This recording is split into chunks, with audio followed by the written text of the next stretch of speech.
Well, hi, everyone. You're listening to Caregiver Crossing, a podcast brought to you by Joy's House, presented in partnership with Cardon and Associates. I'm your host, Tina McIntosh. We're going to talk about surveys today because to best serve older adults and increase the age friendliness of the community, it's important to ask for and record information from older adults on lots of different topics. Collecting this input provides valuable insight on how you, as a part of the community and the general public, feels about community issues. And it can help to guide decisions as we're going along and priorities for the community. However, persons age 50 and above are less likely to complete surveys. And it's really important because then we don't have a full picture of what's going on in the community. As a matter of fact, if you're over the age of 80, a portion of the population also struggles maybe with some of the being incapable of completing the survey, particularly if it's done digitally. And studies yet show us that those of us who are age 50 and up, we also don't trust anyone. I am sadly in that category. I get nervous all the time when someone calls me and think it's a scam. Today, we are pleased to welcome back Tauhric Brown. He is the president and CEO of CICOA, Aging and In-Home Solutions, and he's going to talk about the power of senior voices in surveys and what can be done to better engage those voices. Tauhric, how are you, my friend? I'm doing well, Tina. How you doing? Well, I'm good. So this is an interesting topic for us to, be discussing. It's not our normal conversation on Caregiver Crossing, but it's really important for people to understand what surveys are used to do. And so can you tell us from CICOA's perspective why they're important? Yeah, the why is very simple. It gives us an opportunity to gain valuable feedback from people that we serve in our communities, and it should inform us on understanding what pockets or holes, gaps in services exist, and that should help inform us on future direction. And then it also allows us to get a really good view of what isn't going well, right? Surveys, a lot of companies always tout, we're doing the greatest thing ever.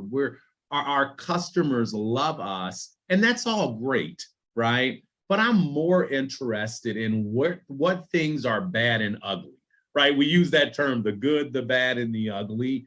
I prefer to utilize the data in that bad and ugly space to make things better overall for the people we serve. So the why is we can't affect change if we don't know where gaps in services exist and if we don't know where we're missing the mark. That's why it's so important. That's why I'm so passionate about building that conviction in surveys by and large, and understand many of our older adults do believe, they think it's a scam.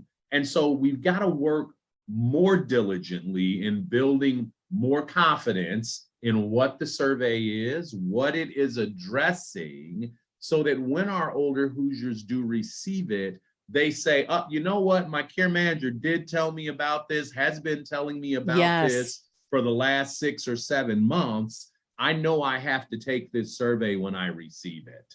Well, I can't tell you how many scam calls or emails I get a week, whether it's the your boss wants you to go buy a $500 gift card now, yes. Or, I was one of the recipients of this is AES, the electric company, calling to tell you that your power is going to be turned off. And I was like, oh, I don't think this is right. Yeah. But they are so convincing when they contact you. Yes. And so for our older adults, where is the miss on that? Is it that no one's telling them, a survey is coming and they get a call and they just don't know to trust it? Or where is that rub, I guess? Yeah, so I think it's a combination of things, Tina. I think that the information is shared. I think it's not shared timely enough.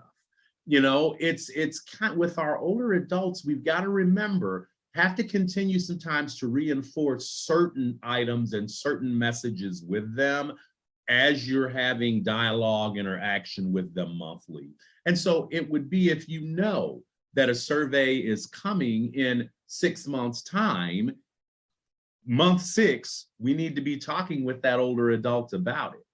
And then many times the challenge exists where you don't have the kind of lead time that you would like or could anticipate having to build more confidence in the community, that this survey is legitimate, that it will make impacts, that their voice is necessary and needed to plan for the future services that will take place in their areas. So I think I don't think there's one answer to where's the miss. I think there are a lot of different answers to that.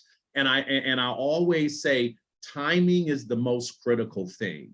The sooner that community-based organizations like ours here at CICOA, yours at Joy's House, the sooner we know a survey is going to happen, that's our trigger to begin connecting with our consumers and letting them know this is going to take place. We'd really like you to fill this out and participate.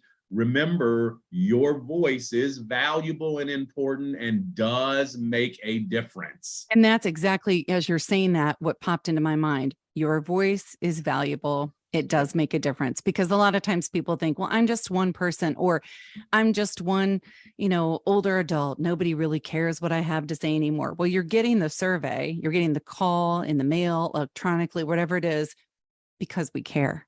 That's and right. so, and because you are important. And so, one of the things that I imagine a lot of people say too, is that they don't feel safe giving a lot of information. They're afraid that their information is not going to be kept confidential. What would you say to them? Yeah, I would say, again, in building that confidence that these surveys, the information will be kept confidential. In many instances, they don't generally ask the individual to fill out a lot of their personal information in the survey itself. It really is, here are the questions that we're looking to gain answers to. Yes, it does come to that older adult's home with their name and address, but as you open that survey up, it's not like they're asking for a lot of very specific information. And then the other piece to that is who's conducting the surveys are trusted entities. They've been vetted by the state of Indiana or by another entity in our state. And so there should be good confidence in the fact that this is legitimate, that information is going to be kept confidential. And really what we're interested in is your feedback, because that's what we can do something with. And if I got something in the mail and I had questions about it, are you going to be mad at me if I call CICOA to make sure it's legitimate? Absolutely not. In fact, we get that all the time, Tina. When we know a survey is hit, we'll know, because our call volume goes up exponentially from the prior day or the prior week. And that's an indication to us, okay, something has happened that maybe we weren't aware of. And we're getting more phone calls to go, hey, I received this at home, just checking to make sure it's legitimate, right? By then, we've been able to determine, yes, this is an actual survey that has been sanctioned by, a state office or another entity that was hired by someone in Indiana to perform this survey. The best example that I'll give is the most recent community assessment survey of older adults that was done the end of 2021, right? And when you look at that, number one, the sample of surveys that were sent out was about 16,000. What got returned was a little less than 6%. And so, when you start to think about that, yes, we know that the survey, by the way, we want 10% or better, right? There you go. Yeah. And so we know that what that tells us is, okay, this is a survey that repeats every 4 years. From my perspective, 2 years prior, internally, we should begin peppering our older Hoosiers across all 8 of our counties to let them know, hey, the next community assessment survey is going to happen in 2 years' time, right? We're going to continue to let you know this, because we have to make sure that more people respond to these surveys. All right. I have one more question on this. And it used to be financial incentives. You'd get something in the mail and it would be like, you complete this and you get a $50 gift card to blah, blah, blah. That doesn't work so much with people 50 and over, right? And if no, No, it And what do you doesn't. recommend, I guess, if that doesn't Yeah. work? Yeah. It that doesn't work. And the reason it doesn't work, Tina, is because they think, okay, this is a scam, right? If I'm getting something, right? No, but I'm being serious. I know, but I'm like, generally is oh, where what are their you to head do goes. then? Like, as the Yeah. surveyor, what do you And do? so, and so there are, there are a few different options or opportunities that survey entities could do, right? They could, instead of mailing something, they could shrink the survey to maybe very high level, very focused areas, not as many questions. And so that might give them an opportunity to do it on a phone. And that way, I can ask those questions, get that response, right? And we're good to go. I think the challenge becomes these surveys, many of them are big. I mean, there are multiple pages, a lot of information. It's difficult to go through them. And so that's another reason, right, why some of our seniors really don't fill out surveys. So it's not a question of, well, if gift cards don't work, right, or if this kind of trinket doesn't work, then what? I think it's more of a question of, okay, we know this doesn't work. So how do we need to, I'll say, re-engineer this whole survey process so that we get more participation, we get more confidence that this is a valid survey, and take all that data we've collected and have a much more robust survey report or result to dig into. I mean, here's what I'm really hearing is it's less on the person who is being contacted to fill out or to complete the survey. It is more on the people who are sending them out to design them appropriately for those of us who are 50 and older. Yes. And for us CBOs, it's about education and awareness, right? It's about providing that information as often as possible to our populations. Because look, at 51, I forget stuff. I'm not going to imagine what an 80, 85-year-old elder is dealing with, right? You just can't say it one time and think they're going to, think it's going to stick. We've got to continue to reinforce those messages, because as we reinforce, Tina, as you know, you build confidence in what it is that they're going to be receiving. They won't feel so shy about, I don't think I want to complete this. It doesn't sound right. We want them opening it and going, you know what? Joyce House told me I was getting this. CICOA told me I was getting this. Let me crack this envelope open. Let me fill this out and let me put it back in the self-addressed envelope. Right. I don't have That's to add important. postage, self-addressed envelope, and drop it in the mail. It's about empowerment, right?